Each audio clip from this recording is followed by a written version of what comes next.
Welcome friends. Class 12 का कल chemistry का एग्जाम है जो कि बहुत इंपॉर्टेंट मैं आप लोगों को प्रश्न करा रहा हूं। तो इसमें से एक प्रश्न है जो कि बहुत मोस्ट इंपॉर्टेंट है गाइस। तो देखो इसमें इस तरीके का क्वेश्चन बनता है कि निम्नलिखित पर टिप्पणी लिखिए, अर्थात इन लोगों की परिभाषा लिखिए या ये क्या होती है। तो देखो ये जो क्वेश्चन है ना ये वेरी इंपॉर्टेंट है। 2019, 18, 17, 16, 15, 12, 10, 14, 11, 9, 8, 6, 5, 13 एंड 2023 में भी पूछा गया है गाइज। मैं ऐसे ही मजाक नहीं कर रहा हूँ, मोस्ट इंपॉर्टेंट है, टिप्पणी लिखने के लिए आता है और ये लगभग हर साल पूछा जा रहा है और इस बार भी आएगा किसी न किसी सेट में पक्का। 100% लिख के ले लो, ठीक है। उसके बाद अब देखो इस पे क्या क्या आता है। हार्डी सुलझे नियम, स्वर्ण संख्या, पेप्टीकरण, विद्युत कर्षण संचलन, बहुत इजी इजी टॉपिक है। चलो मैं बताता हूँ, बिना टाइम जाया करे शुरू करते हैं। सबसे पहले हार्डी सुलझे नियम होता है।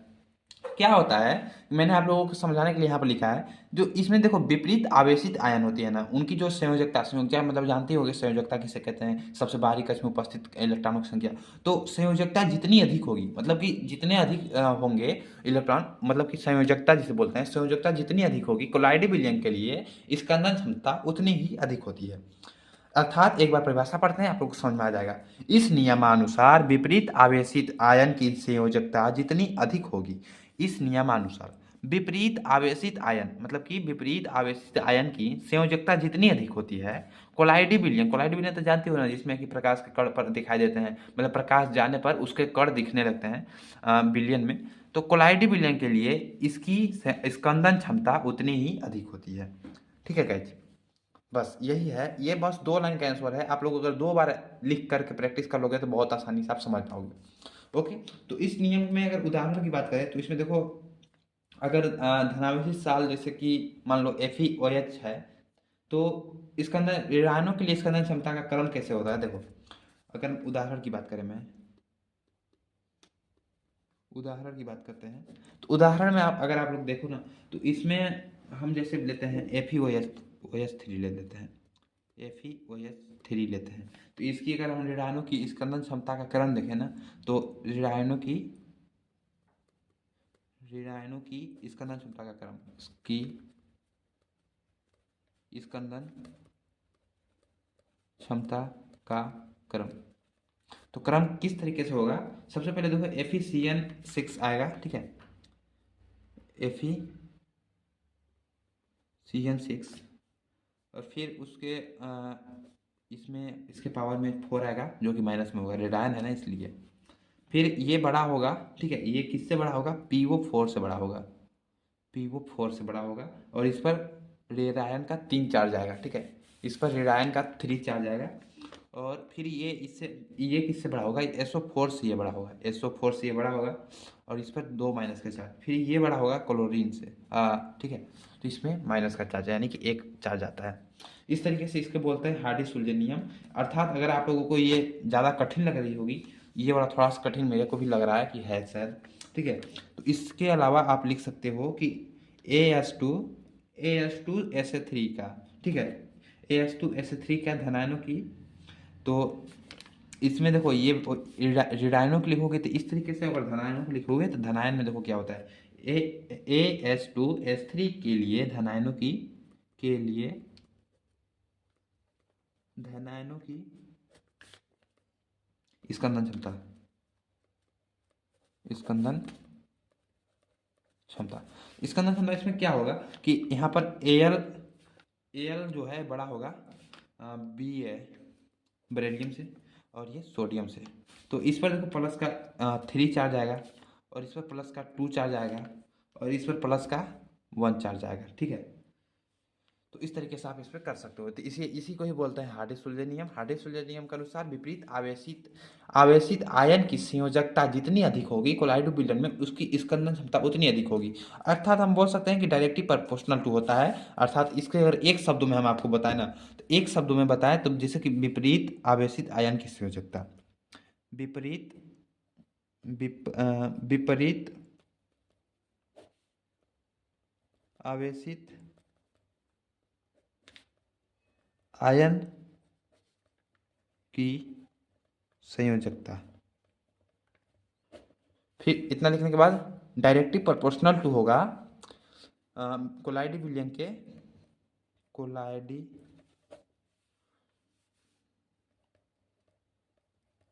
विलयन की स्कंदन क्षमता की स्कंदन क्षमता। बस गाइस इतना याद कर लो, अगर कुछ नहीं आ रहा तो बस ये बना के था। विपरीत आवेशित धनायन आयन की संयोजकता डायरेक्टली प्रोपोर्शनल टू होगी कोलाइडी बिल्डिंग की स्कंदन क्षमता। इसका मान बढ़ेगा तो इसका भी मान बढ़ेगा, सेम टू सेम। अब बात करते हैं पेप्टिकरण की। देखो स्वर्ण संख्या में थोड़ा सा इसके बाद कराऊंगा, विद्युत कण संचलन कराने के बाद स्वर्ण संख्या कराऊंगा, ठीक है। स्वर्ण संख्या का तो टॉपिक है थोड़ा सा हटके है, तो इसको थोड़ा बाद में करते हैं। अब पेप्टिकरण जानते हैं कि पेप्टिकरण क्या होता है।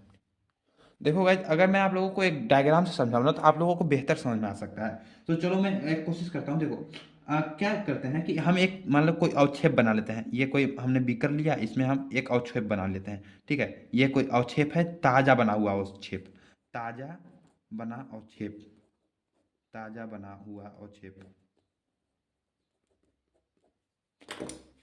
ताजा बना हुआ अवक्षेप। ये हमने अवक्षेप बना लिया है कुछ। अब हम इसमें क्या करते हैं ना कि कुछ जो है विद्युत अपघट्य मिलाते हैं, ठीक है। हमने इस पर कुछ मिला दिया विद्युत अपघट्य, विद्युत अपघट्य मिला दिया, अपघट्य, विद्युत अपघट्य मिला दिया। मतलब कि एक ताजा बना हुआ अवक्षेप था ये, हमने इसमें विद्युत अपघट्य मिला दिया, विद्युत अपघट्य के कण मिला दिए या विद्युत अपघट्य कण मिला दिए, ठीक नहीं इसमें। अब इसके पश्चात हमें मिलेगा एक कोलाइड विलयन मिलेगा, ठीक है। एक कोलाइडली विलयन मिलेगा, ठीक है। ये है कोलाइडी विलयन, कोलाइडी विलयन। तो बस यही समझाना था मेरे को कि ताज़ा बना हुआ अवक्षेप में विद्युत अपघट्य मिला दिया गया, उसके पश्चात कोई कोलाइडी विलयन में कोलाइडी विलयन का निर्माण होता है या कोलाइडी विलयन में परिवर्तित हो जाता है, परिवर्तित हो जाता है। इसी को बोलते हैं पेप्टिकरण। सो सिंपल लगा ना, कितना इजी लगा ना आपको। मैंने जब डायग्राम से समझाया था कितना इजी। तो सेम टू सेम बस आपको इसको अपने भाषा में लिख देना है कि जब ताज़ा बना हुआ